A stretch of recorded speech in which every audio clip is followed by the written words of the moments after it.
Hey guys, how you doing? Right here again. If you'd like to subscribe, it's Nitro Kyosho. Remember to follow me on Facebook on the community page. Nitro Kyosho, all one word, brings you there. Well guys, it's been a while since we've done anything RC related. And part of that reason is that the hobby has kind of taken a hit in the last year or so with the advancement of all these drones and quads and all that. A lot of guys have stepped away from Heelys and gone on to other things. I'm still doing helicopters. Haven't been doing a lot of videos lately, but I've been getting a lot of comments lately of new people now getting into the hobby, and they need some new information, and so I'm going to do some videos and try to help out some. These videos are going to be more directed for new people getting into the hobby. Another question I've been asked by a lot of people, obviously they don't know my channel or know me, and that has been, you know, there's no videos of you flying. Are you a newbie? Do you know how to fly? Do you Of course I do.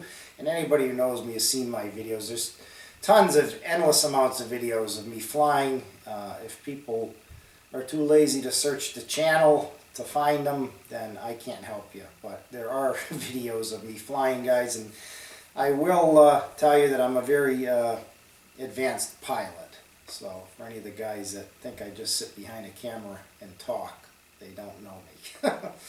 But anyways, on to the video.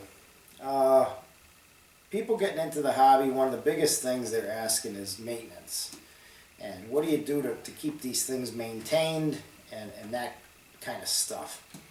Well, one thing that's a good idea, guys, once your helicopter is built and completely ready and you're going to start flying it, is to get you just a little notepad and record how many flights you do. It's really a simple way to keep track of your machine, and I think that'll help you a lot when it comes to knowing when to replace things.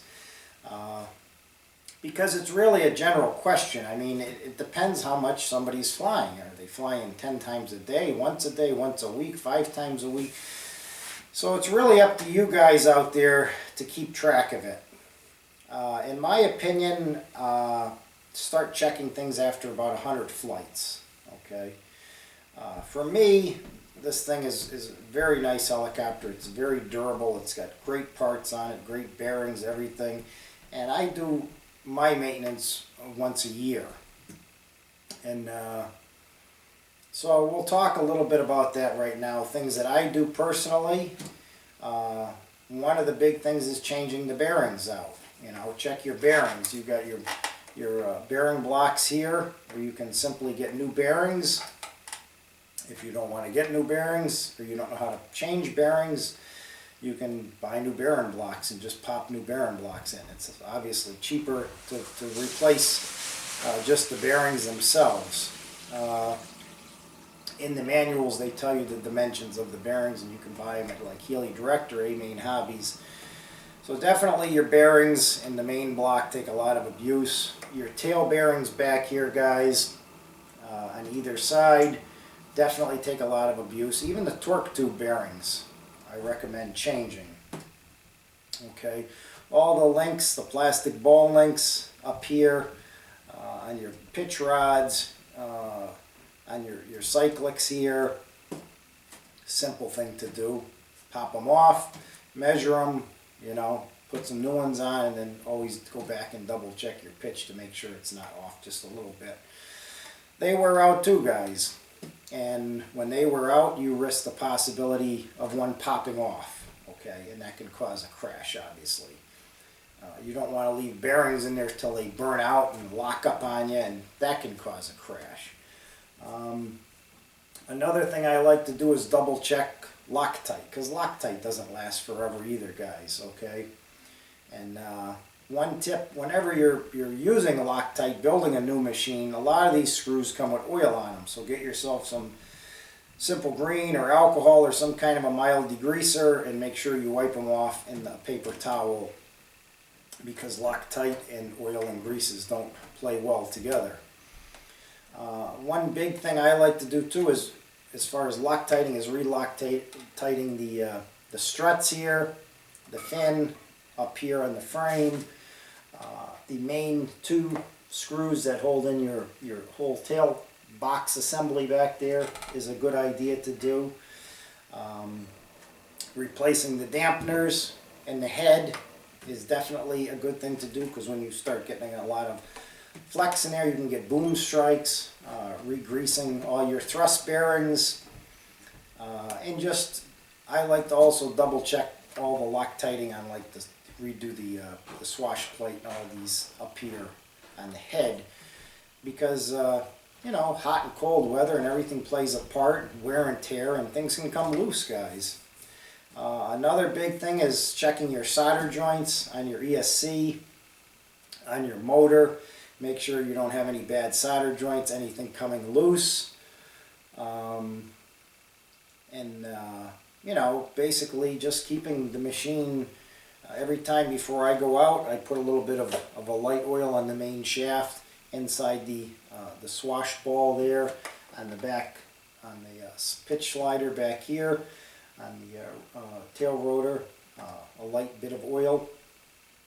And other than that, guys, I don't know what else to say, really. I mean, that's kind of it. You know, unless your motor is going bad or something like that, you sense that. But generally that's not the case. But pretty much those are the things that I go through. And the big thing is keeping you know, notes on these and how many flights you're doing, so you know. Obviously, you don't want to do 5 or 6 flights a year and then go do everything I just told you. You know, that's really something that goes on after 100 flights or even beyond. And these pretty good quality machines, so even you can go beyond 100 flights, but it's a good idea to check stuff and make sure your bearings, you know, are working properly and they're smooth and you don't hear no gritty and grinding sounds. And